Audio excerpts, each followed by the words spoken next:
Okay. Good morning. Welcome to the House Committee on Higher Education, Innovation, and Workforce Development. It's Friday, April 3rd. We have 4 work sessions and a public hearing, so we'll get started with a work session on House Bill 2011. Victoria. Thank you, Mr. Chair, members of the committee. House Bill 2011 expands allowable purposes for establishment of individual development accounts as specified, allows money in accounts to be rolled over into college savings network accounts or individual retirement accounts when conditions of personal development plans are met, extends the sunset of tax credits for both withdrawals from individual development accounts and donations to fiduciary organizations for distribution to individual development accounts. The revenue impact came back, further analysis required, and we are adding a subsequent referral to the Committee on Joint Tax Credits. Thank you, Victoria. I'm surprised it wasn't there by prior reference, but it obviously needs to go to the Joint Committee on Tax Credits, given that it not only extends, but expands and alters the individual development account program. Representative Gallegos? Sure. Chair Reed, I move that House Bill 2011 go to the floor with a due pass recommendation and that the bill be referred to the Joint Committee on Tax Credits. Thank you. Representative Gallegos moves House Bill 2011 to the floor with a due pass recommendation and on to the Joint Committee on Tax Credits. Is there a discussion on the motion? Representative Wisnick. Thank you, Mr. Chair. Committee members, I think this is such a good bill. I requested the chair let me be a co-sponsor, which he did, and I'm co-sponsor. I think it's a great bill. Thank you. I would say I really appreciate the work that the coalition has done to carefully consider how the program should be modernized, updated, extended, and expanded. And I will, as a member of the Joint Tax Credit Committee, certainly be trying to carry the message of this committee there. Other discussion? Any objections to the motion? Seeing none, motion carries. House Bill 2011 is on to the Joint Committee on Tax Credits. Close the work session on House Bill 2011. And open the work session on House Bill 2561. Representative Greenlick, your timing is perfect. Victoria?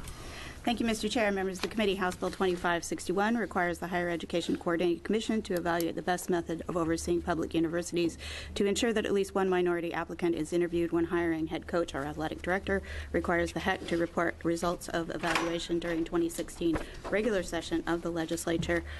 We have -2 amendments that we are looking at, and it came back with no revenue impact, minimal fiscal impact. Thank you. And Representative Greenlick, would you like to talk about your amendment, or I'm sorry, I didn't. Okay. Well, let's see if that's necessary from the rest of the committee. Representative Gallegos. Sure. Chair Reed, I move to adopt the -2 amendments dated 3/2015. Are we still on this one? For House Bill 2561. Thank you. Representative Gallegos moves the -2 amendments dated March 20, 2015. Any discussion? Any objections? No discussion. Representative Wisnick. Thank you, Mr. Chair. Committee members, I'm going to vote for the bill. I think I'm not sure we need it. I think we needed the other bill to have a little more chance to work, but it's I don't think it's a big requirement on the universities, and we can get positive results. That's that much better. So I will be a yes vote. Thank you, Representative Wisnick. Other discussion? I apologize for being late. No problem. Which bill are we working on? We're on 2561, Thank you. The so-called Rooney Rule. We have -2 amendments that Victoria described. So the motion right now is on those amendments. Thank you. No problem. Any further discussion on the motion? Any objections to the motion? Seeing none, the motion is adopted. Representative Gallegos? Sure. Chair Reed, I move that House Bill 2561 as amended to the floor with a due pass recommendation. Thank you. Representative Gallegos moves House Bill 2561 as amended to the floor with the due pass recommendation. Any discussion on that motion? Representative Neerman. Thank you, Chair Reed. I kind of go back and forth on this bill. On the one hand, I was moved by the witness who said we're not looking for a carve out. All we're looking for is a chance, and if we get a chance, we know we have the skills and we can make it. On the other hand, there's a part of me that says that it's 2015, and these kinds of special circumstances and rules like that are based on race or whatever we need to maybe rethink doing some of those, and maybe it's a little late in the game, no pun intended, to do that kind of stuff. So I'm also concerned about some of the kind of unintended consequences.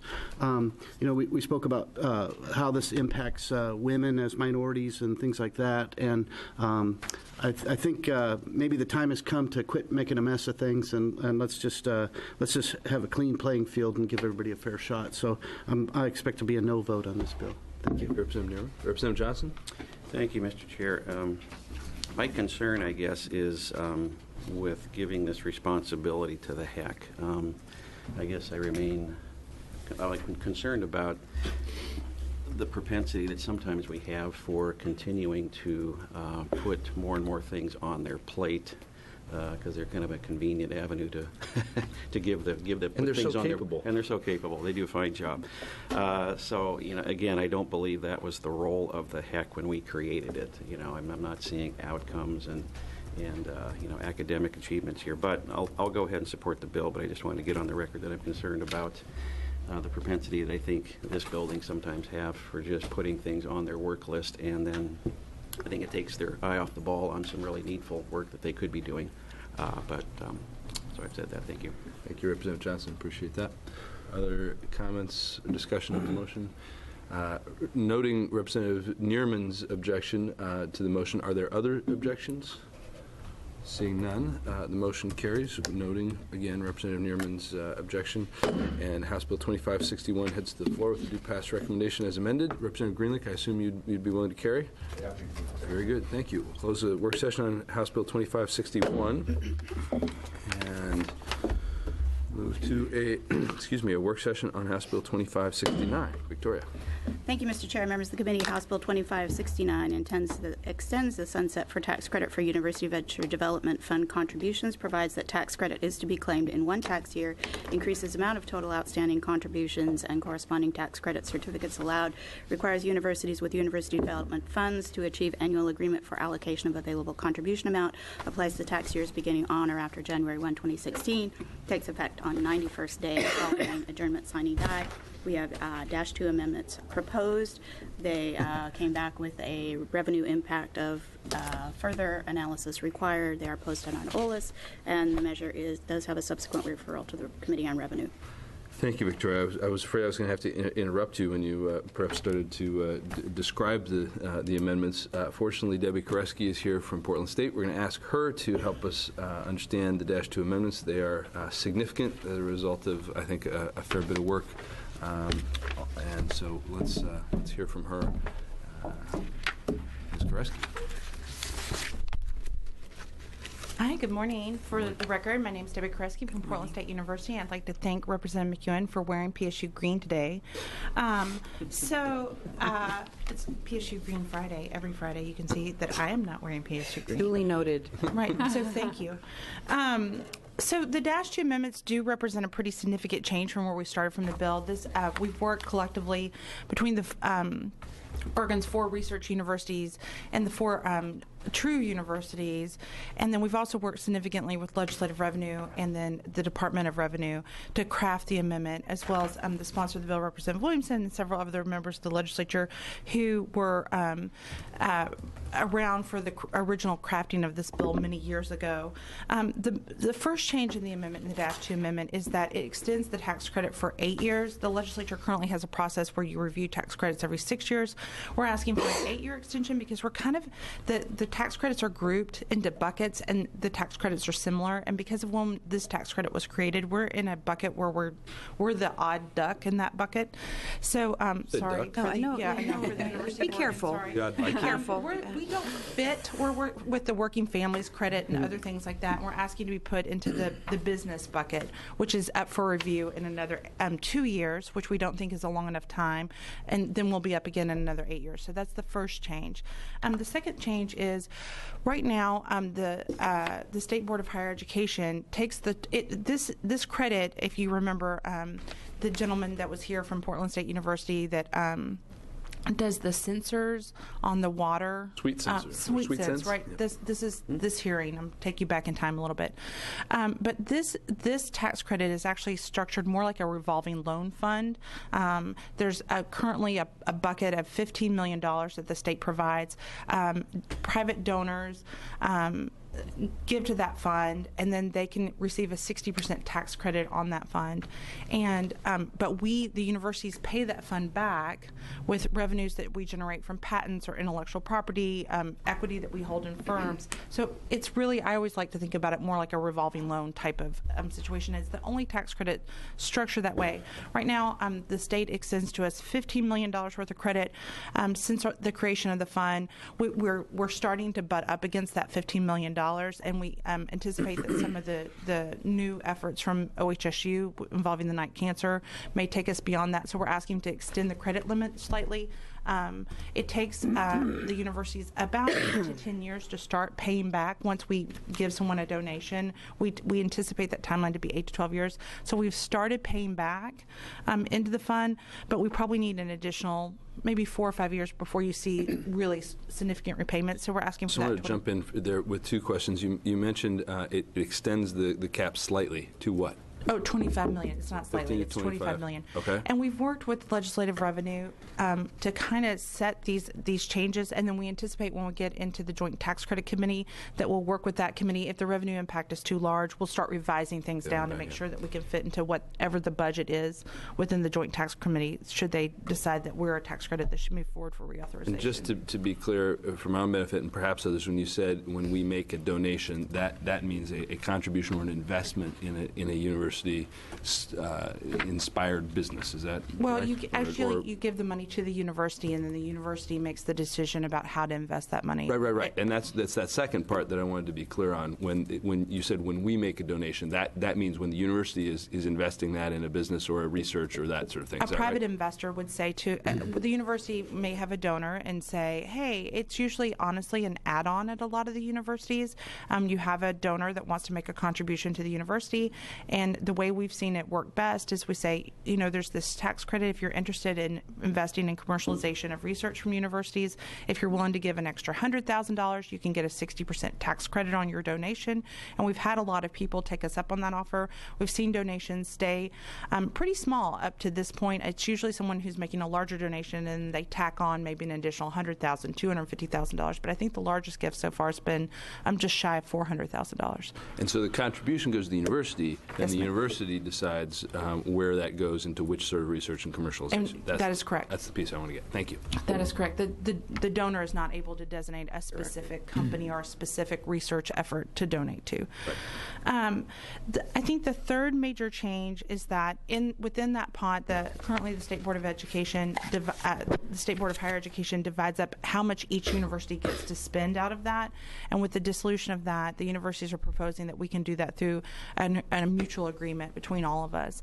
And that allows us some flexibility to slide that. OSU is quickly approaching their cap, and so the other universities still have a lot of elasticity within their cap, so it would make sense that the other universities would say, here, we don't think we're going to use ours.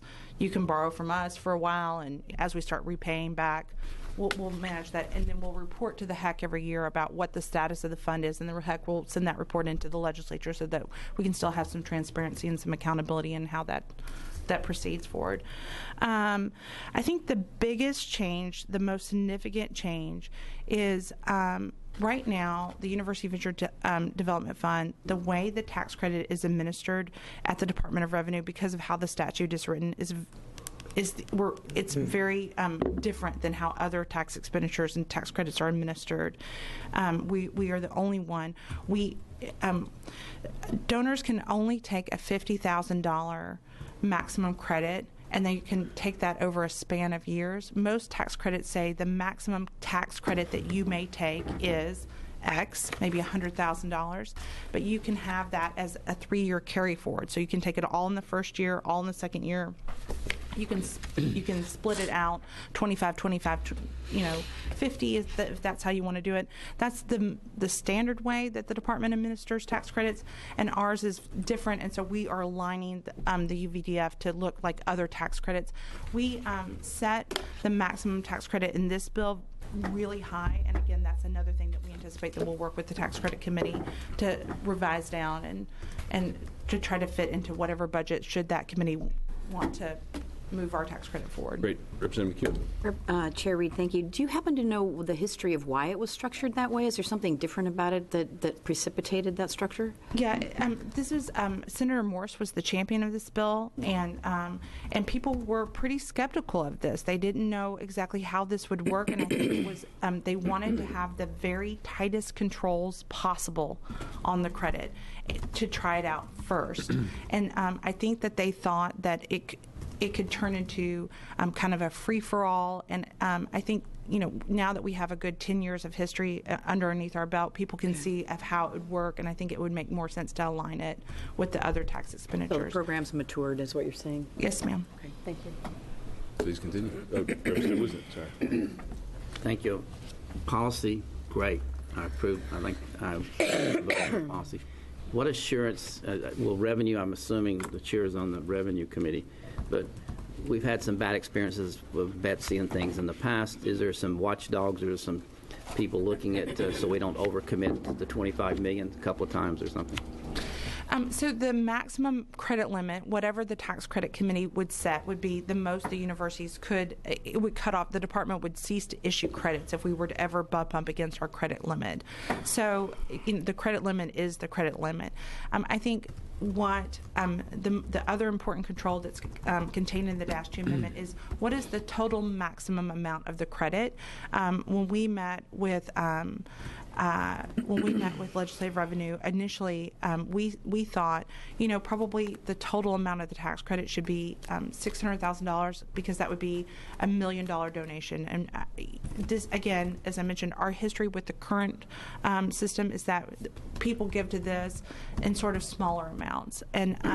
And so the -2 amendment actually, the way that it's currently crafted, says the maximum amount of the credit is $1 million.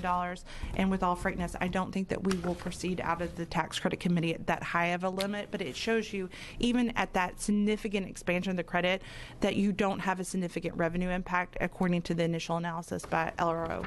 It's still a fairly modest revenue impact to the state, even at that huge expansion of the credit, which I think will be much more narrow by the time we move out of joint tax credit committee, should we do that. So you may not have seen it behind you, but another expert on tax credits has entered the room, Chris Alanak.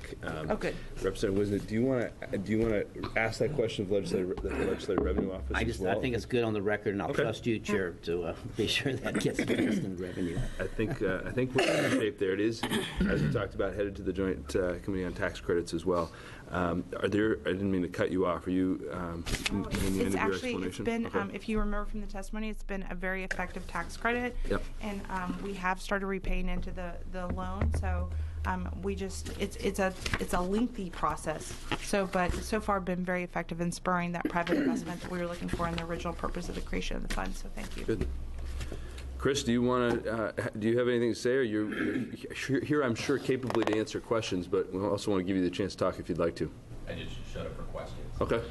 Any questions for Legislative Revenue Office? Representative Reardon. Thank you, Debbie. You've talked a lot about the credit part. Could you elaborate a little bit on the repayment part and where we are on that? It sounds like it's been a 10-year program. So, if you remember when the panel came before, they showed you a nice timeline chart that sort of showed how research moves through the commercialization pipeline, and underneath that chart it said 8 to 12 years. That's sort of the standard of how long it takes someone from a federally funded grant to move into some sort of commercialized product and maybe into the market. It's a pretty lengthy time period. So we are still in the very beginnings of that, and to date I could get you the exact number, but in the ballpark we've repaid about $500,000 into the fund, and I'm going to look at Chris. Yay, good. I'm sorry, $500,000 out of a total of, what was it? How many total of the credits that would have been issued to date? Now we're going to need Chris. So I don't have those numbers in front of me. Chris has them in his head. I'm not worried. He's brilliant, so yes, I bet he does. Mr. Chair, good morning, Mr. Chair, members of the committee. For the record, Chris Alanak, Legislative Revenue Office, and I don't have the exact number off of my head, but it's a few million dollars. tax credits that have been issued. Okay, and we're half. So the program is working as projected, or I think so, and or- I missed some of the testimony, but there is a timeline issue. Initially, I think the projection was 8 to 12 years before money would start coming back. So the fact that we have $500,000 starting to come back, it's on track, I think, roughly with expectations. Some of these investments can take quite a while before they come to fruition. Okay, I just wanted to make sure it's working as planned. So, good. Thank you. Thanks. Other questions? Comments? Okay, we're in work session. Representative Gallegos? Chair Reed, I move to adopt the -2 amendments dated March 18, 2015. They're escaping. Representative Gallegos has moved the -2 amendments dated March 18th, 2015. Any discussion of the motion? Any objections? Seeing none, the motion carries. The -2 amendments are adopted. Representative Gallegos? Chair Reed, I move House Bill 2569 as amended to the floor with a due pass recommendation, and that the bill be referred to the Committee on Revenue by prior reference. Thank you. Representative Gallegos has moved House Bill 2569 as amended to the floor with the due pass recommendation, and that the bill be referred to the Committee on Revenue by prior reference. Any discussion of that motion? Any objections? Seeing none, the motion carries. And House Bill 2569 is headed to the Revenue Committee before the Joint Tax Credit Committee. Thank you. Close the work session on House Bill 2569 and open the work session on House Bill 2973. Thank you, Mr. Chair, members of the committee. House Bill 2973 establishes the Affordable Baccalaureate Degree Act, requires public universities to offer 2 or more bachelor's degrees at cost of $10,000 or less, beginning with 2019-2020 academic year, establishes degree requirements, declares emergency as effective on passage. We have proposed -2 amendments that direct the public universities to work toward providing 4-year affordable fixed-cost baccalaureate degrees, requires the Higher Education Coordinating Commission to analyze available options for affordable degrees and report findings to the 2016 Legislative Assembly. It has no revenue impact, a minimal fiscal impact, and no subsequent referral. Thank you. Representative Wisnick, this is your bill. Thank you, Mr. Chair. And honorable committee colleagues, after we heard the Affordable Bachelor's Degree Bill, House Bill 2973, Chair Reed gave me the go-ahead to see if we could come up with a bill which all could support and pass, I guess is the word, seeking an affordable bachelor's degree. I worked with the very competent Dana Richardson from the HEC. Representative Mark Johnson had some things that he had put in his bill. We put in here with his staff, Cassie Haight. And Dana did get input from the, we had a -1, we sent that out, got other changes, and then what you're asking to approve today is the -2. As you see, it's a completely new bill. It eliminates the reference to $10,000. We're saying says now public universities shall work towards developing and providing 4-year baccalaureate degrees or pathways to baccalaureate degrees that are affordable and offered at a fixed cost that is significantly less than the cost of a traditional baccalaureate degree at the universities.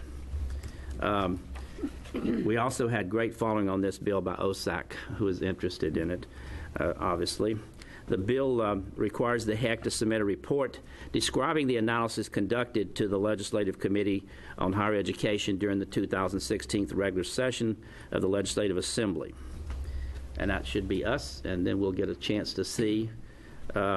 My hope, colleagues, is that that the university's presence, as I testified before, they seem enthusiastic about trying to do this and come up with a degree.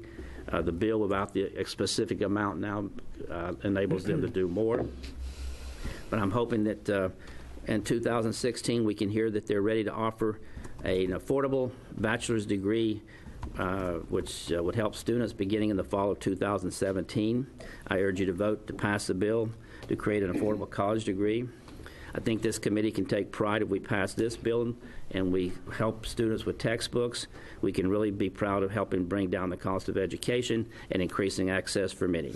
And I'd like to have the committee members, as many as want, sign up for the bill before it goes to the floor. Thank you. Thank you, Representative Wisnick. Other comments? Representative Neerman, then Representative Johnson. Is this on the amendment? Yes, we have, which the amendments have not yet been moved nor adopted, but I wanted to give Representative Wisnick a chance to talk, so I expect we'll have a motion on that in a moment. So I'll wait to comment on the amendment. Okay, very good. Representative Johnson? Mr. Chair, I have enjoyed working with the honorable representative on this concept. my office and I did a lot of work on this last February, and a lot of those components that we had in our bill are in this bill now too. So I think it's a great concept. It's innovative. I think it's the kind of thing we ought to be thinking about as a state. How can we provide affordable pathways that are directly related to careers? And that's what I would hope would come out of this. But you know, sometimes just like, you know, a fine wine needs a little aging. I think this concept is aged and it's ready to pop the cork this session. So And it's in the wine cellar at the HEC, right? exactly. Yeah. Ben Cannon has assured me he'd take good care of it. Good. Very good. Other comments? Representative Hayden? Thank you, Chair. Yeah, I really support the bill, like the concept. I do understand putting a dollar figure into a statute is difficult to do, but do we have a feel for what significantly less means now in comparison to a traditional bill or into a traditional bachelor degree? And do we have an average of what the traditional bachelor degree is to kind of base that off of? Representative Wisdom? Thank you, Mr. Chair, and thank you, Representative Hayden. There's, as I told you in my original testimony, that there are colleges that have come up with $10,000 degrees. And also, as I told you, one of the university presidents came in my office and said he was working on a 10,000. So, you know, I don't think it's impossible. I think that from what I remember, and if someone else can correct me, I think we're looking at an average cost of education for tuition and fee now is probably under $20,000 at state universities for in-state students. Of course, the big cost is textbooks, as we're going to work on that, and also housing and food and stuff like that. So I think it's under $20,000. So I hope that I'm hoping that we can come in under $15,000 or something. And still, anything less is better. And again, I'd be sure that the committee understands. Is it the third paragraph says that these degrees have to meet university standards. I mean, that's important. So. Representative Hayden? Thank you. Follow up. I don't know if it would be appropriate, but looking for like 60% of a goal of 60% of the average of the traditional degree or something. So significant was defined a little more, just so we don't get. I mean, 10% significant. I think significant is right. Anyway. But I like the bill. Representative Hayden, I appreciate that comment. And part of my concern with the initial version of 10,000 is that there's nothing, at least for me, magic about a fixed number in either direction. So if 10,000, we shouldn't stop at 10,000. If there's a way to meet the standards and go further below that, that would be good too. So I like the approach in this bill of significant, though I take your point about that being a relatively vague term. It says reductions. So, that's yes. down. Okay. Yes, that's right. That's right. The comments, Representative Williamson, and then Representative Gagos. I want to thank Representative Wisnant for all the work he did on this. I think this is a good balance between affordability and quality. Yes. Because one of my concerns about having a fixed number or a fixed percentage is it depends on the degree and it depends on what's necessary to get that degree. And what we don't want to do is set up a program where there's a substandard degree that is not of the quality that we would expect out of our public universities. And so I think building in this flexibility allows for you to say an engineering degree that is substantially less, maybe 80%, but a political science degree like my own, you might be able to cut it in half. I don't know. So it depends on what's necessary for that degree, and I don't want to give up any quality. Thank you, Representative Williamson. I agree with that heartily. Representative Gagos. Yeah, I just want to comment that I assume people saw the article in the paper the other day that Stanford actually is giving free tuition to students with families who make less than $120,000. So I think this is a step in that direction, maybe. Thank you, Representative Gagos. Representative McEwen? Chair Reed, thank you. I just pulled up the cost of attendance at the University of Oregon that is projected for the You're our instant fact checker. Thank you. For the 15-16 school year for the University of Oregon for an in-state tuition, the estimated cost of attendance is $25,167 if you multiply that by 4. And that includes living expenses, correct? Does. Okay. It does. And if you just look at tuition, it's $10,287 for an in-state resident and $32,000 for a non-resident. That's over 4 years as well? That's That's 1 year. Okay, very good. Thank you. Representative Gallegos? Oh, yeah. Chair Reed, I move to adopt the -2 amendments dated March 27, 2015. Thank you. Representative Gallegos moves the -2 amendments dated March 27th, 2015. We're now in discussion on the amendments. Representative Neerman, thanks for waiting. I'm going to get in behind Representative Hayden and in part Representative Williamson. I was just, putting a non-indexed dollar amount in the statute kind of makes me nervous. Yeah. So I'm glad that this doesn't do that, and I just want to get that on the record. So. Very good. Thank you. Other comments on the motion? Any objections to the motion? Seeing none, the motion carries. The -2 amendments are adopted. Representative Gallegos? Chair Reed, I move that House Bill 2973 as amended to the floor with a due pass recommendation. Thank you. Representative Gallegos has moved House Bill 2973 to the floor with a due pass recommendation. Any discussion on that motion? Any objections? Seeing none, the motion carries. House Bill 2973 as amended goes to the floor with a due pass recommendation. Who should we have carry this bill? Representative Johnson. Yeah, Representative Wisnett, I assume you'll carry the bill? I'd be pleased to on behalf of the committee. Thank you. Representative Wisnett will carry. Close the work session on House Bill 2973 and open a public hearing on House Bill 3049. Victoria. Thank you, Mr. Chair. Members of the committee, House Bill 3049 requires the Higher Education Coordinating Commission to develop a plan for public universities to have a ratio of at least 7:1 of public employees to supervisory employees. Requires the HEC to report on status of plan to Joint Committee on Ways and Means each odd-numbered year. Regular sessions. Becomes operative January 1, 2016. Declares emergency and is effective on passage. Thank you, Victoria. Representative Gorsuch, Senator Dembro, thanks for your patience. Glad to hear from you. Well, good morning, everyone. It's nice to see. It's kind of like old home week here. Representative Wisnett, Johnson. It's nice to see you all. Chair and members of the committee, for the record, my name is Chris Gorsuch. I am the House Representative for District 49, East Multnomah County. I am here today to testify in support of HB 3049. House Bill 3049 is legislation that addresses some of the concerns many of us had after reviewing the report that was the result of House Bill 2152. The history and background of that particular bill will be covered here in just a moment by my colleague, Senator Dembro. I'd like to speak for a moment about the excess of management positions as it relates to frontline classified employees. So just to make it clear, we're not talking now about student-teacher ratios. We're not talking about anything other than the support staff in these universities. Having an average of 2.9 workers per supervisor really gets at an area where I think there's opportunity to find efficiencies. We have situations in higher ed where supervisors are watching over perhaps one or two people, even supervisors that are supervising no one. You see these things and it makes you wonder and causes many of us to question why the decision was made to do this and if the position is appropriately designated as a supervisory position. This is a concern on a number of levels for those of us who are involved in higher education as we consider and vote on budgets that, because of a host of revenue and fiscal concerns, we're asking all of our institutions to work towards greater efficiency. Finding efficiency is important for workers and students.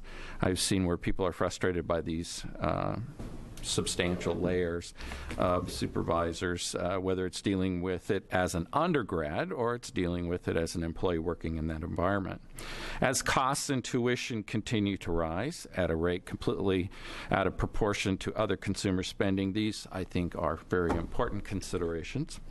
It's all about, in the end, the bottom line. Taxpayers are looking for us to ensure that we are good stewards of their money. Working to have good staffing ratios, I believe, is one way of doing that. Thank you, Mr. Chair. Open to any questions. Thank you, Representative Gorsuch. Let's hear from Senator Dembro first. Hey, I'm Michael Dembro. I'm the state senator for District 23. That's Northeast and Southeast Portland. Mr. Chair, colleagues, it's a pleasure to be here this morning to serve once again as your resident historian, to turn back the clock a bit, to let you know how we got to this point. Before I do that, though, I do want to say I'm really pleased to hear that you've passed this House Bill 2973 as amended. I look forward to signing on to it when it gets over to the Senate side. It's, as Rep. Johnson mentioned, this is something we've been looking at for a while, and I think you've really found a good form for it, something that really stresses the notion of pathways, making those pathways as easy as possible for people, and as a result of that, I think bringing down the cost of attendance. And that question of the cost of attendance really is kind of related to this bill as well, I think, because we often hear concern about the rising cost of college, and one of the assertions that's out there is that college is becoming more expensive because institutions are investing more and more in climbing walls and fancy dorms, and also in adding more administration to their staffs. And in order to sort of test that latter assumption, back in 2013, we passed House Bill 2152, which charged the HEC with collecting annual reports from the institutions on the numbers of employees in the different categories, the different employee categories, faculty, full-time and part-time, classified staff, non-teaching professionals, supervisors, and managers. And the goal there was to, to get a handle on, just what our administrator or supervisor to frontline staff ratios were, and to track them over time. Because, we want to make sure that the dollars that are being distributed by the HEC are being used as much as possible to support instruction and student support directly. So, so that's sort of one strand that leads to this bill. Another is some work that we've been doing on state employees that started in 2011 and then 2012. I was very engaged in it in 2012 together with Representative Cameron, and I don't know, Rep. Wisnant, you may have been involved in that as well, where a target was set. Remember, we were in the midst of the recession. We were slashing positions in state government, and we wanted to make sure that we were doing that in a way that would keep the focus on frontline service, right? So that people so that the services being given to customers and clients were being impacted as little as possible. We were getting the most bang for the buck, and at the same time taking advantage of that to flatten the management structure as much as possible. And so a target was set of 11 staff to one supervisor. And we created an implementation timeline for that, where there were also some exceptions for, certain circumstances where it just didn't make sense, small regional offices, some other things like that. And that basic philosophy, I think, is what is behind this bill. At that time, in 2011 and 2012, the universities were still, quasi part of a quasi-state agency. Now they have their different boards, but the notion of it is still the same. How can we flatten out that administrative structure to make sure that students and their families are getting the biggest bang for the buck? Where the target at the state employee level was 11 to 1. Here in this bill, I think it's 7 to 1. Yeah, I think that's so right. It's different. And I will say, just in my experience in academia, where on the instructional side of the house, you have a pretty lean administrative structure generally. You'll have a dean, and that dean may have, many, many faculty, and including, part-time, full-time working under them. On the instructional side, there is more of a sense of sort of self-supervision or self-governance, if we could call it that. Where I think there is perceived to be more of a problem is on the college support, the university support side of the house. So that's what this bill is all about, and I'm not sure I know much more about it than that, but I'd be happy to answer any questions as well. Thank you, Senator Dembro. Are there questions for either of our colleagues? Representative Reardon. I just wanted to make sure I'm trying to read this and be attentive to your excellent presentation. Did you say this was primarily for classified or only for classified? Because I keep seeing faculty mentioned in here as I'm reading. So it should only be for classified. To be honest, I'm not sure how I'm not that closely, familiar with this bill. But I think we have a number of other people who are going to testify. That's great. And I believe Representative Reardon, Mr. Chair, I believe it is focused on classified. And there should be someone coming behind us that can clarify. And then just comment, working in industry for over 20 years, I would have been really happy with 10 to 1. So, I know. Yeah. 7 to 1 seemed like a very reasonable target. Not being overly aggressive at all. And if I may, Mr. Chair, Senator Dembro's is his experience talking about the instructional side is mine too. We even at the community college level, we find that we have deans that are over actually multiple departments, and they may be over 20 to 40 to 50 faculty. So it really is a little different on that side of the fence. Okay. Thank you. Representative Johnson. Thank you, Mr. Chair.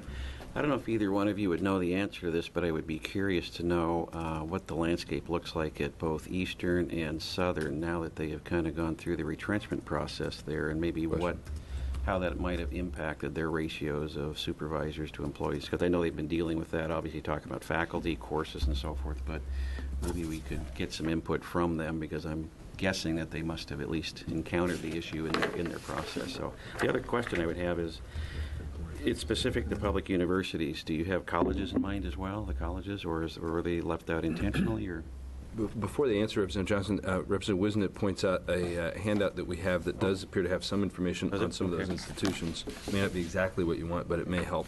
Please go ahead. Thanks. Yeah, I don't really have the answer to the first question, but I assume there'll be people here who can.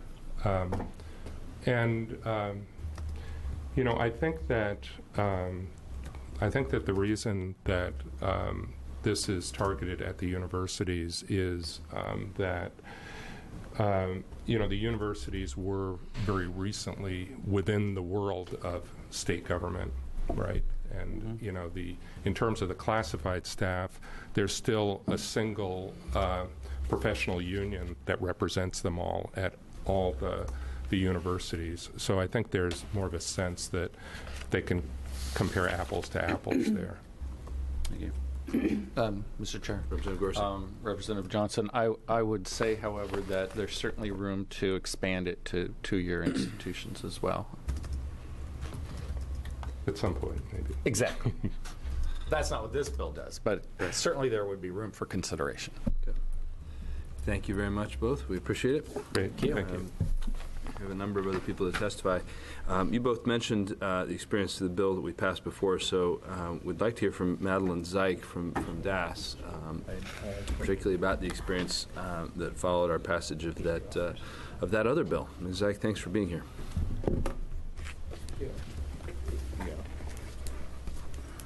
Good morning. For the record, I'm Madeline Zeich. I'm the Chief Human Resources Officer at DAS and in the executive branch. And thank you for asking me to come and meet with you today. This is the first time that I've been before this committee, Chair Reed, and so excited to be here, learning some really interesting things just sitting here watching.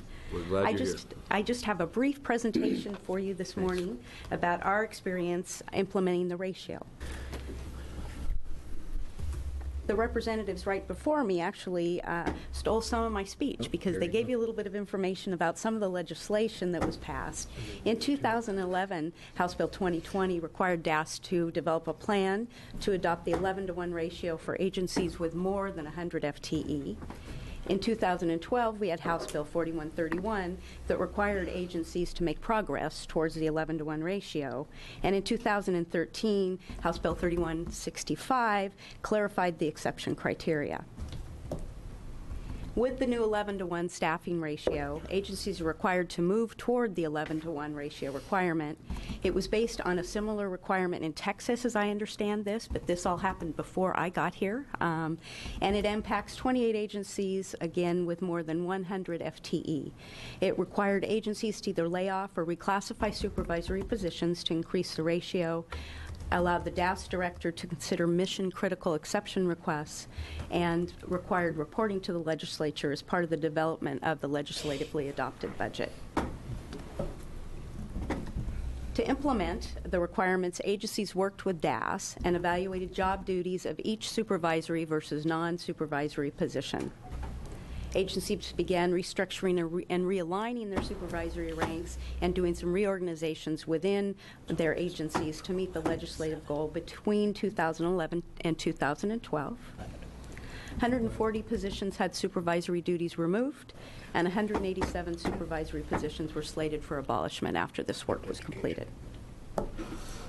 Some of the factors that we have dealt with in the executive branch are that most of our supervisors are working supervisors in the executive branch.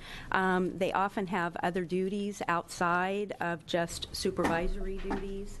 And sometimes they are technical supervisors for other technicians. For example, we may have a supervising electrician. We're required to have one of those so that we can have electricians performing work. And that's one of the things that we've needed to deal with. We've also needed to work with the communication between employees and supervisors. Supervisors, even though it's 11-to-1, it doesn't mean that every unit within an agency has 11-to-1. So in some agencies, you may have some units within the agency that have 20, another has 11, I think as was referenced earlier. So communication protocols needed to be developed, and technology to support some of those. Here in Oregon, I'm learning our technology in many areas is not really robust, so that's been a It's challenge. very diplomatic. Another consideration and factor is the supervision of staff in geographically dispersed areas. So, for example, parks. We have the state parks with the millions of visitors that we have, many of them in remote areas. We needed to make sure that they had supervisory advice and guidance when needed, without having a supervisor necessarily available to be in their location. And I don't want to have you come away thinking this was all negative. We did some really, I think, valuable work and continue to do valuable work around really refining supervisory duties, really looking at organizational structures, and what works best for managing the organization. Roles, recruitment and retention for supervisors. So being in HR, we're always looking forward to what we need to do to recruit and retain good supervisors. And we have about, I heard from PERS just recently, 30 to 35% of the overall state workforce that's eligible to retire in the next 5 years. Doesn't mean they're going to do it, but they're eligible if they choose to do so. So as we look at the role of supervisors and the span of control that they have and the amount of responsibilities they have, we need to make sure that we're able to find people that want to accept those jobs moving forward. And career progression opportunities really ties into that, making sure that employees feel like there's somewhere to go and move into supervisory ranks. And then the last implementation factor that I want to talk a little bit about was the mentoring staff and ensuring accountability and performance appraisals and all of those things that you make sure that your employees are being developed and they're getting what they need and you're holding them accountable. There are some areas in which this has been a challenge with the number of direct reports. And those are some of the things that we're continuing to work with agencies on as we move toward fully implementing the ratio. So one of the professional organizations that we look at in the HR world is the Society of Human Resource Management. And that's really our overarching professional group that we look to for guidance on best practice and those sorts of things in the workforce.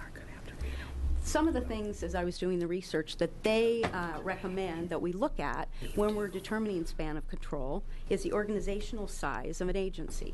So larger agencies may have a little bit more flexibility to have a larger number of reports. Smaller agencies with more autonomy usually have a little bit more difficulty with that. And then also looking at the workforce skill level, the complexity of the work. Are they routine tasks? Are they tasks that really require a lot of individual attention and support? The organizational culture. Organizations that have a more flexible workplace can often have fewer supervisors, those that have less rules, those that are just more flexible workplaces. We also like to look at managers' responsibilities. Are they also involved in strategic planning activities? Are they doing the training? What are the other things that they do outside of standard supervision? The physical proximity, I mentioned that. The technology, I'm always making the pitch for good technology in the HR world. And then training.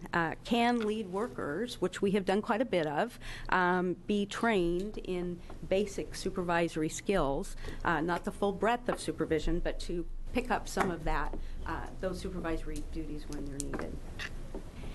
And then we also need to be continually making sure that they're in appropriate classification. So as we're doing some of this lead work or semi-supervisory work, that we're complying with our bargaining units and our classifications as they were designed.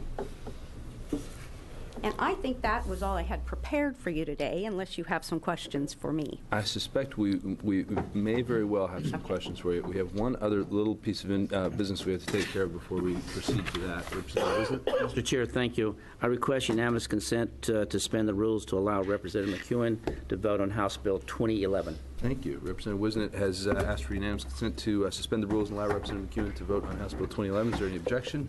Thank you. Seeing none, so ordered. Representative McEwen, how do you vote? I vote aye. Representative McEwen votes aye. Thank you for that. Thank you. Representative Wisnett. So back to questions, and a couple of us have to leave for Ways and Means Committee that is also happening at the same time. I would ask one just to start, which will probably just display my ignorance on this topic. You mentioned sort of semi-supervisory and lead worker and that sort of stuff. Can you give, maybe it's just me, a little more background on how that distinction is made and what are the elements of that kind of definition? Representative Reed and members of the committee, I can give you a little bit of information about that. Lead workers are assigned to lead work, to not necessarily provide supervisory duties, that is hire, fire, promote, demote, prepare performance evaluation, but lead the assignments of the day. So if a crew is going out and they have a number of things that they need to accomplish, somebody needs to be able to lead and project manage that work. A lead worker will often do that. They do get a differential on their pay when they're doing that. Some lead workers love doing that, and they that is one way of teaching people some supervisory skills. Others, it makes them a little uncomfortable because they're the lead worker today, and then they go back and they're the peer with their coworkers the next day.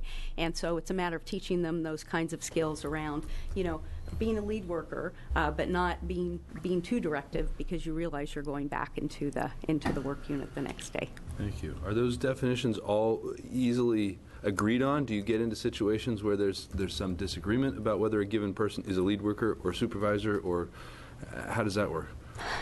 Representative Reed, I haven't heard too many of those discussions where there's any disagreement, for instance, with labor or with the employees. Okay, great.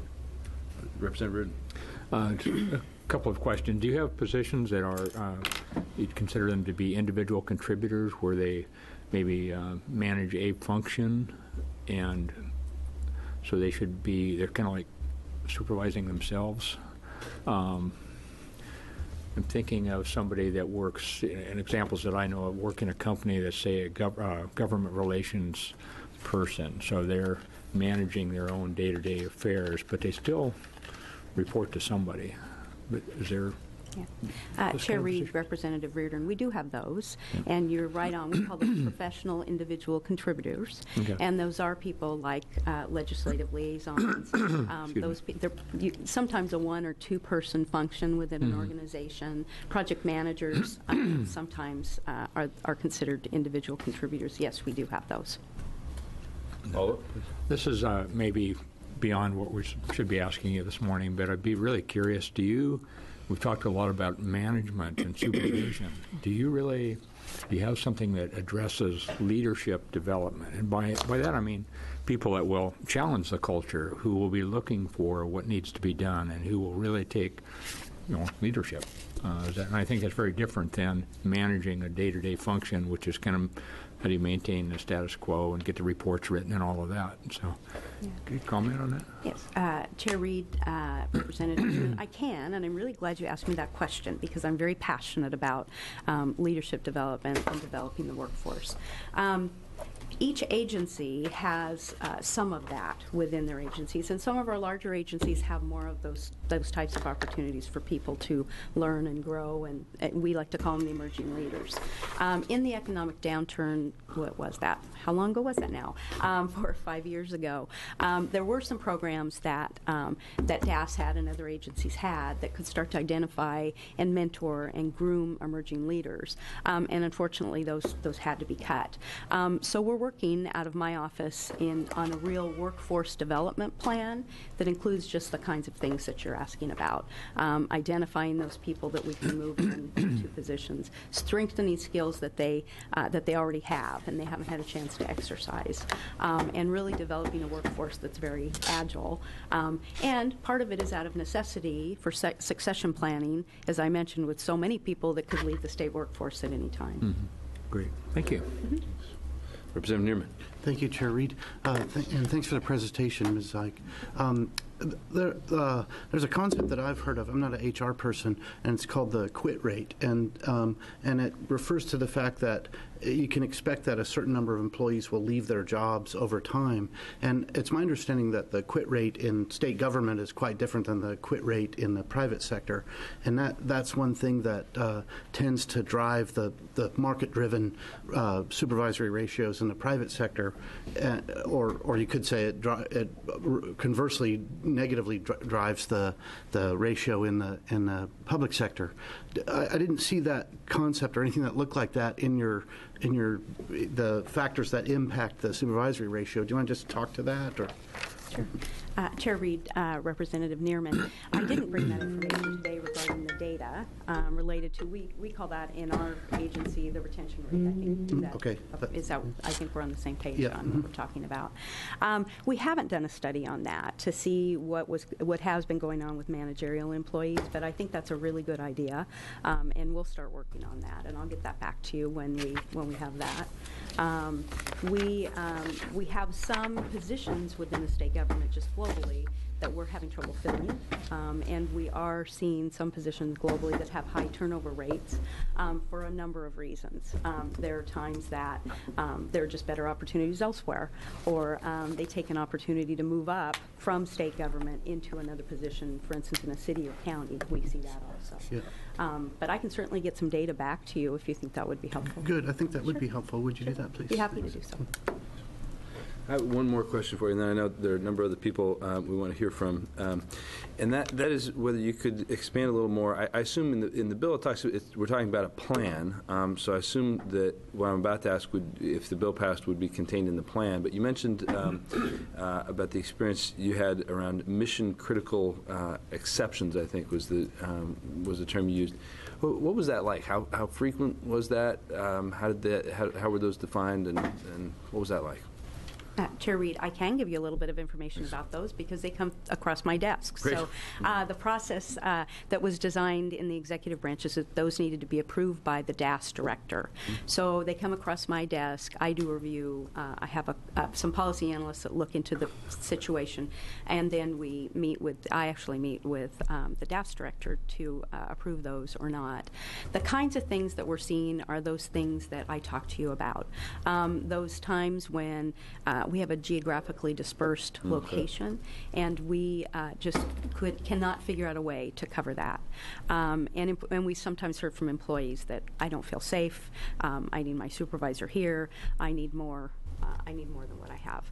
Some of them are program changes. So if we have new programs and a new supervisory position is created, they need to come through my office and have those taken to the DAS director.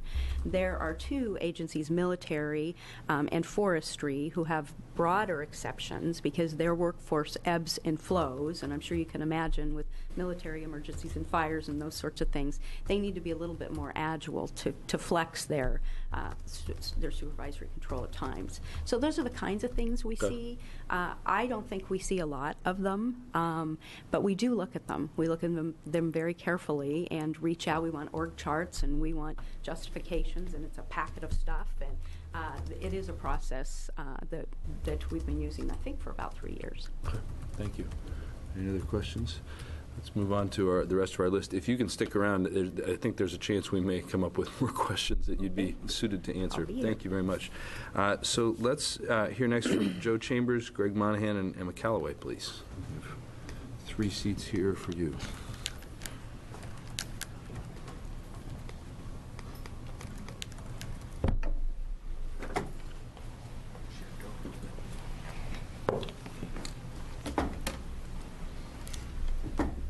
Decide the order in which you testify. Please begin by introducing yourself, and we'll be glad to hear your testimony.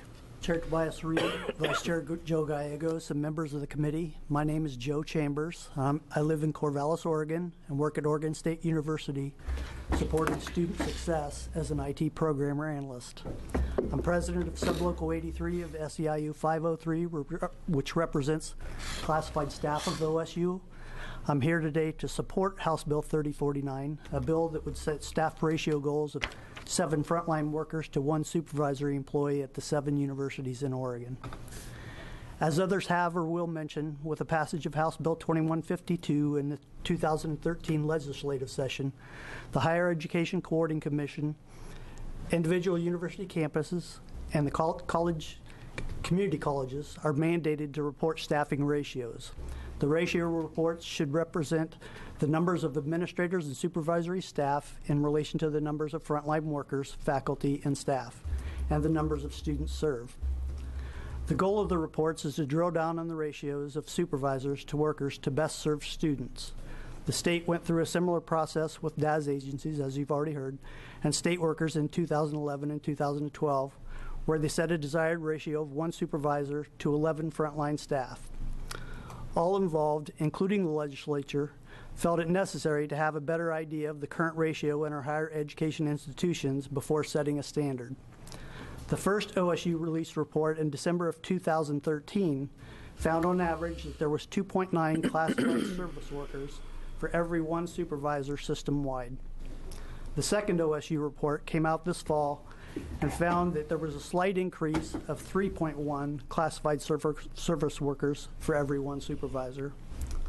This feels unacceptable. In light of the reports and the need to streamline management to serve and bring down costs for students, it is necessary to set target ratios for universities, similar to how it was done for state service. We realize there are differences at universities and in academia, so the ratio should not mirror state policy goals. House Bill 3409 offers a ratio of 1 supervisor to 7 frontline classified staff as a first step for each of the 7 universities as the way to increase the number of frontline staff, hold in check managerial forces, and save valuable resources for student services and classroom success. I'll close my testimony with an example at our campus of what we believe is excessive supervisory oversight. Our indoor campus spaces at OSU total approximately 2 million square feet that needs custodial services, including offices, classrooms, dorms, gyms, cafeterias, and auditoriums. There's a current proposal on the table to have 23 classified staff do that cleaning services, and there would be some 10 to 12 supervisory or administrative people above those workers. We as a union are pushing back on that idea. but want you to know that this is an example of why set standards are needed.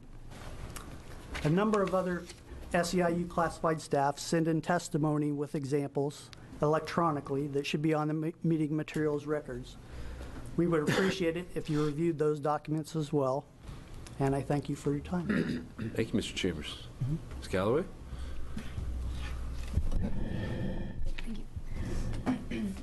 Good morning, Chair Reed and members of the committee. My name is Emma Callaway. I'm the Executive Director of the Oregon Student Association, and our 45-member board discussed this policy at length. We believe that there are opportunities to cut costs within our institutions, and we think that a staffing ratio of 7-to-1 is perfectly reasonable. I think there are opportunities, or we may hear from opposition that there's a special place in higher ed for a large number of administrators. And the way that students feel is that as we are moving towards increased costs, we cannot treat higher education any different than we're treating a lot of other sectors. We believe we should find ways to cut costs. We believe that rising tuition all of the burden is being placed on the backs of students.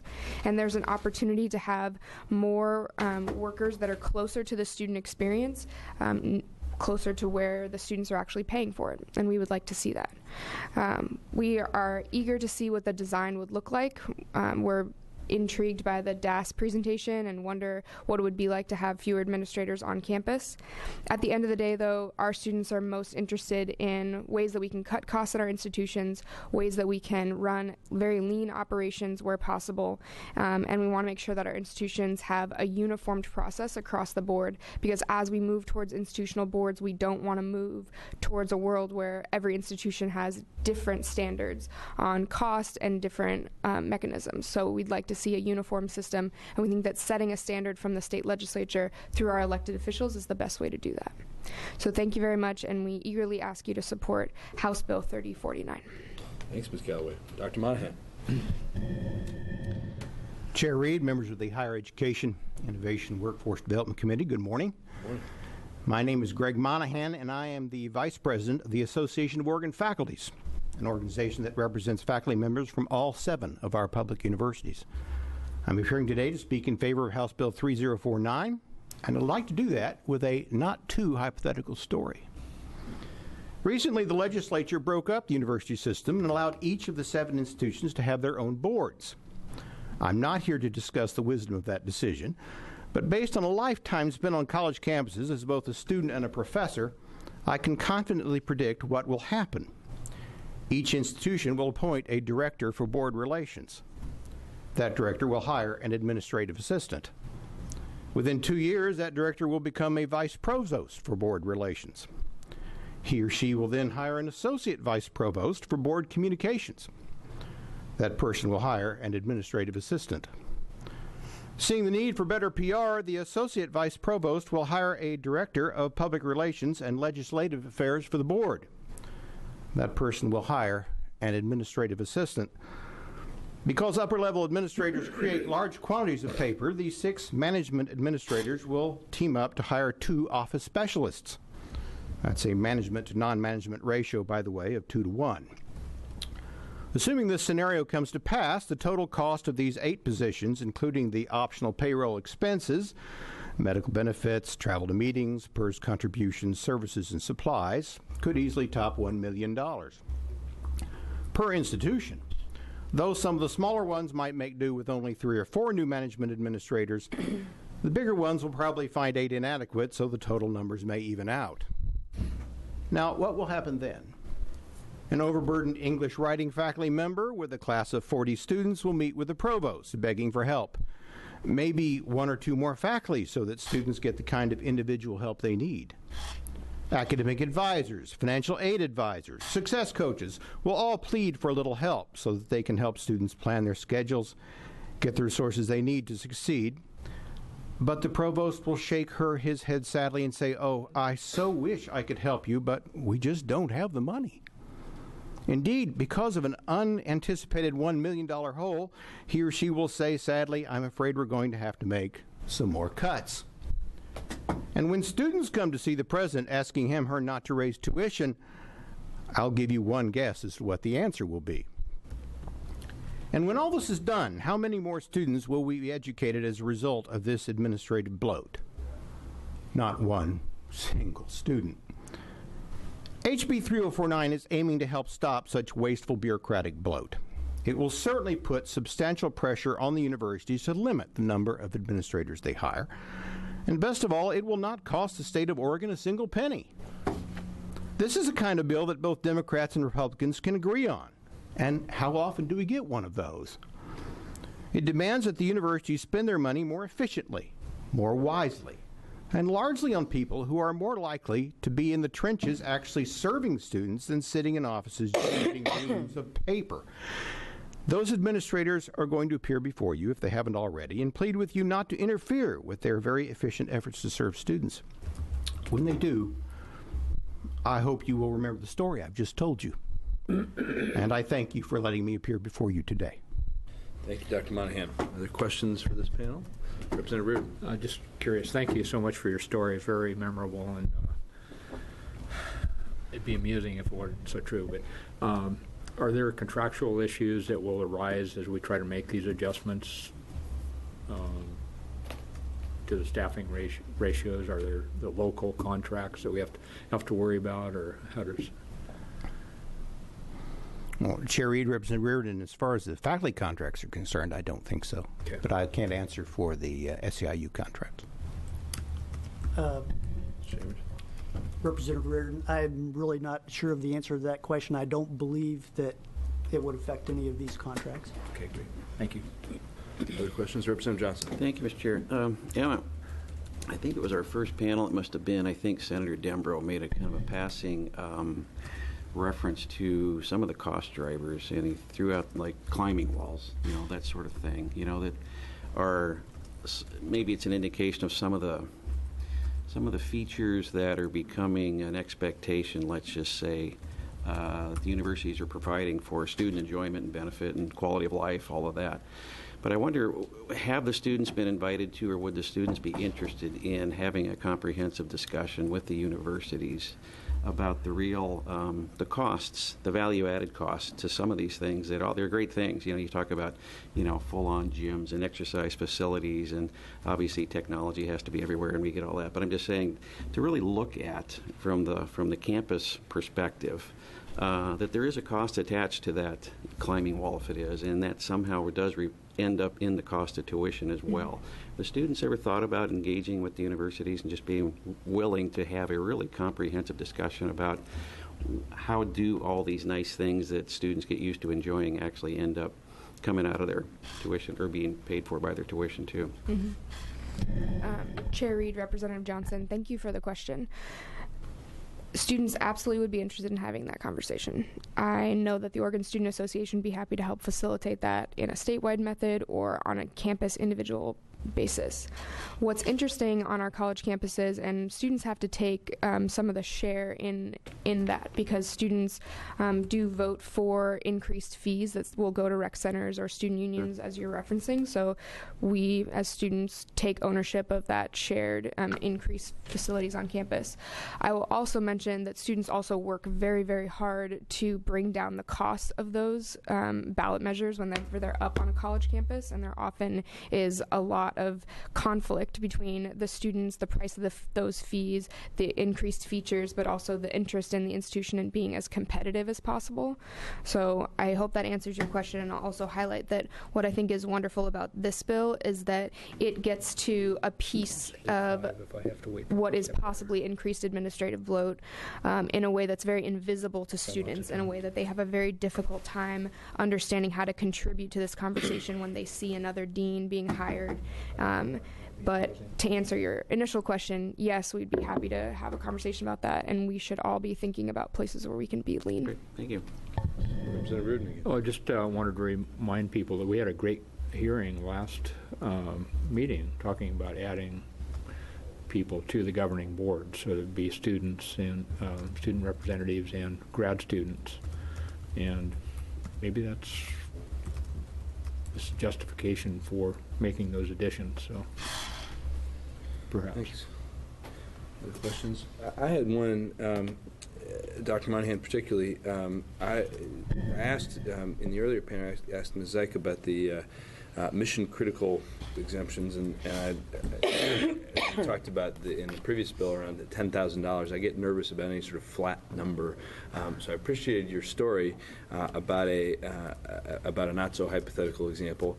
Can you imagine other examples that might go the other direction, where a set number might be inappropriate? Or I'm just curious, based on your long history, do you see dangers to setting a hard number, and what your view is on how those exceptions ought to work, whether there ought to be exceptions, or what you've seen in that regard? Well, Chair Reed, this bill, thank you for your question, sets a goal. Yeah. And I think it's a goal to which they can easily aspire. There's no reason you have to have management people doing many of the jobs that they do.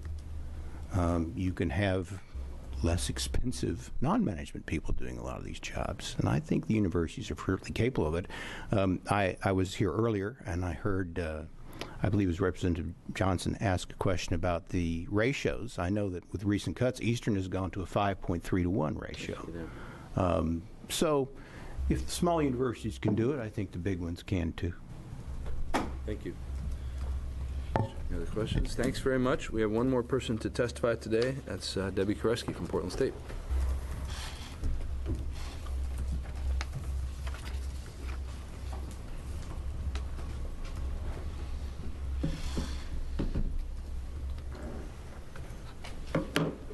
Hi, good morning again. For the record, my name is Debbie Koreski. I'm from Portland State University, and I'm here to testify with the university's concerns on the current bill. I would be remiss if I did not start out my testimony with just some few key basic facts about what's happened within the universities over the last few years. In 2007, the average tuition and fees at Portland State University was $5,237. That number this year is almost at $8,100.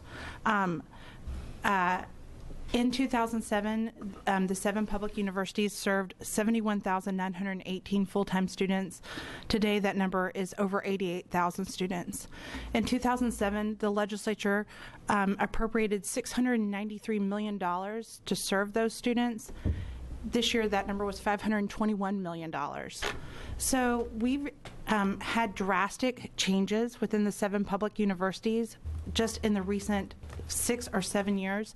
Most of those changes have pushed tuition to the point where it is not affordable for students, particularly at PSU.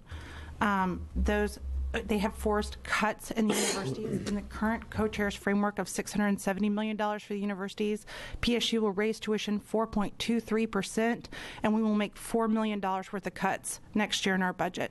So the employees within the universities will fill those cuts, the faculty will fill those cuts, and the administration will fill those cuts, and the students most certainly will fill that tuition increase. So that's our reality.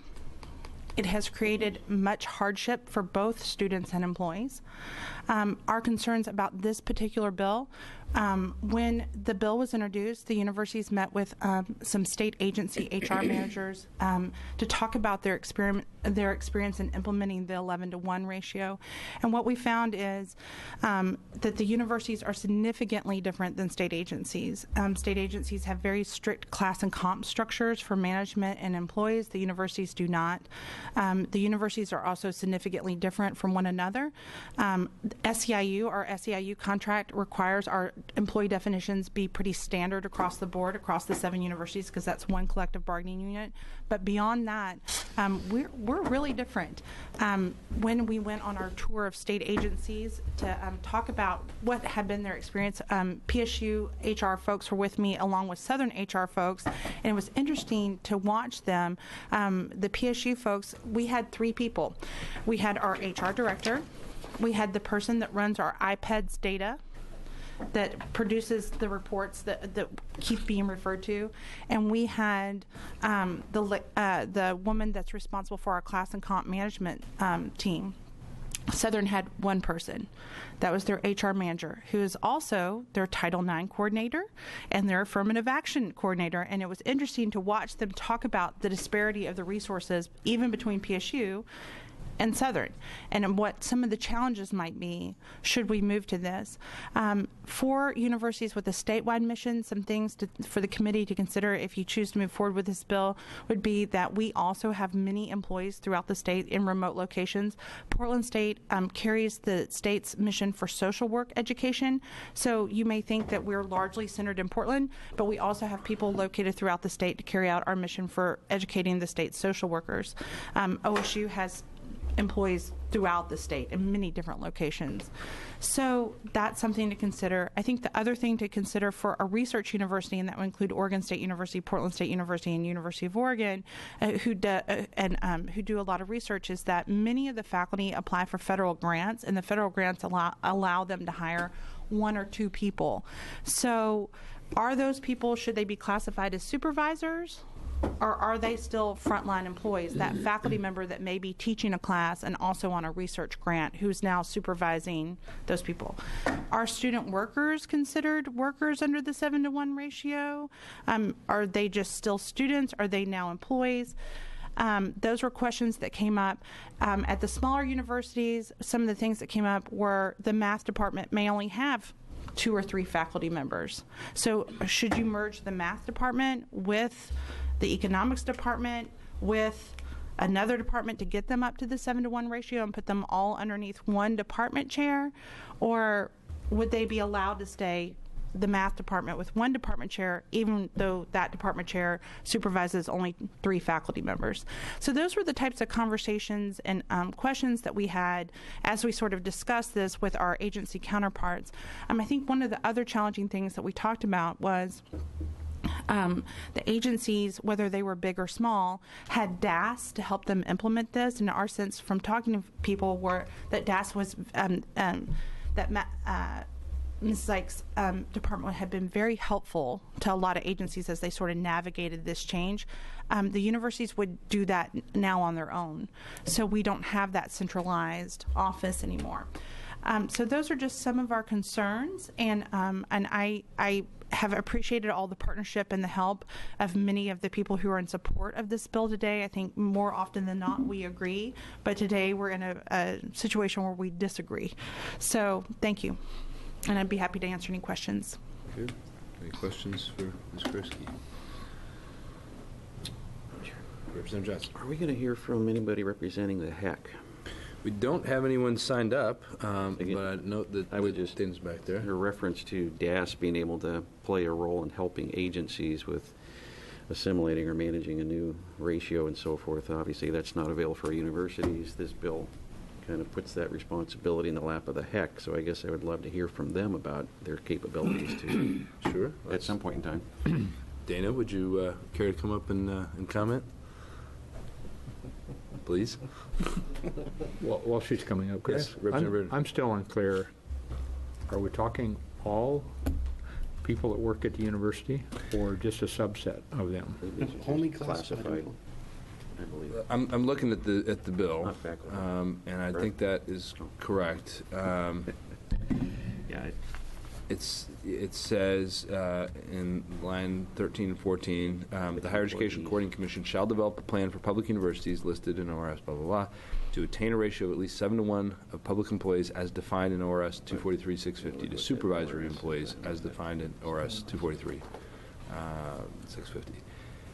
Plan shall be used to develop the legislatively adopted budget as defined and may provide for transition of the ratio specified in the subsection. So I don't have the references to those ORSs, but you guys are saying that's classified? I'm guessing. I think our understanding of the bill is that it would apply to employees represented by a collective bargaining unit, and that's also different at each university. At PSU, our faculty is represented by a collective bargaining unit, but at some universities they are not. So I am not an HR expert, but that is my understanding from our folks at our university. So it doesn't sound, Representative Roon, like we have a perfectly clear answer to that, but we can pursue that as well. If we have an answer, please come forward. Just happen to be here. Yeah, that's good. This is giving more time for Dana to formulate her answer. She's thinking, I can see the wheels turning. Yes. Dana, my name Thanks. is Glenn Norwitz. I work for SEIU, and the bill's intent and design and the language should be clear that it's only talking about supervisory ratios to classified staff at the 7 universities. Thank you for the clarification. I appreciate That's what it. I'd heard Representative Gorsuch say, and then I wasn't quite. I appreciate you asking the question and clarifying. Thank you, Mr. Norris. Dana. Chair Reed, members of the committee, thank you for inviting me up. I would say as we have looked at this bill and other bills that have us taking on kind of duties to assess employee categories and ratios, that this isn't, we don't currently have capacity to do that. Representative Johnson? Yeah, well, I think it's important to get that on the record. Again, I harken back to my, I think, statements with the initial bill we passed this morning. Good concept and stuff, but again, I think some of these responsibilities fall outside of the purview of what the heck was created to be involved in, so therein lies my concern. Mr. Chair, I don't think I said my name. Dana Richardson, the Deputy Director for Policy and Legislative Affairs at the Higher Education Coordinating Commission. You do have that down to one breath now. I know. I almost didn't make it. Victoria, do we have fiscal impact statements on this one? It doesn't. I'm not finding it on all. No, we're not in a work session. I know, but so I have not submitted this for fiscals yet. Okay, so that would be another interesting question to consider as well, given that what we just heard from Dana about the fiscal impact. Representative Bird. Debbie, does that clarification on does that change on who's being covered under this legislation? Does that change your testimony at all, or? No, sir. I think that we would want to work with the people who are sponsors of the bill and have a meeting with them and sit down and talk about maybe our different interpretations and make sure that we understand exactly what the intent is and how that would be implemented. And so I would hold my comments until that time. Thank you. Thank you. Other comments? I think that's it. Thank you very much. Thank you. We appreciate it. And as I said before, that's everyone who has testified, plus one who signed up, plus one who hadn't. Is there anyone else who wants to testify on the bill today? Okay, that's it. We'll close the public hearing on House Bill 3049. And unless there's anything else to come before the committee today, we will adjourn. See you on Monday. Thank you.